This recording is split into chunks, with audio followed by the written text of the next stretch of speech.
Welcome back to my new blog. আজকের ব্লগটা start করলাম ক্রিকেট খেলা থেকে। হ্যাঁ, আমার বাড়ির সামনেই আমার ভাই, তার বন্ধু, আমার দিদির ছেলে মিলে ক্রিকেট খেলছে। আর আমি ক্রিকেট সম্বন্ধে কিছু বুঝি না বলে বাড়ি এসে মটরশুঁটি ছাড়াচ্ছিলাম।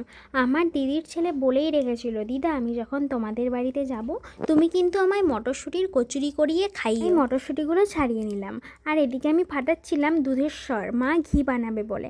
আর আজ দুপুরের লাঞ্চে ছিল পনিরের তরকারি, শাকের তরকারি, ভাত।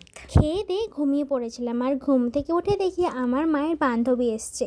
ওরা দুজনে গল্প করছিল আর আমি বানাচ্ছিলাম চা বানাতে বানাতে দেখি পাড়াতে ফুচকা এসছে। আর আমার ফুচকা খেতে খুব মন করছিল, তাই মায়ের কাছ থেকে 20 টাকা নিয়ে আমি 20 টাকার ফুচকা কিনে নিয়েছি, একদম নিরামিষ ফুচকা। আর আমাদের গাছে অনেক কাঁঠাল হয়েছে, তাই আমার মা কিছু কাঁঠাল পেড়ে নিয়েছে, পাশের বাড়ির কাকিমাকে দিয়েছে, আর দিদার জন্য দুটো নিয়েছে। আজকের ব্লগটা এখানেই এন্ড করলাম, দেখা হচ্ছে নেক্সট ব্লগে। বাই।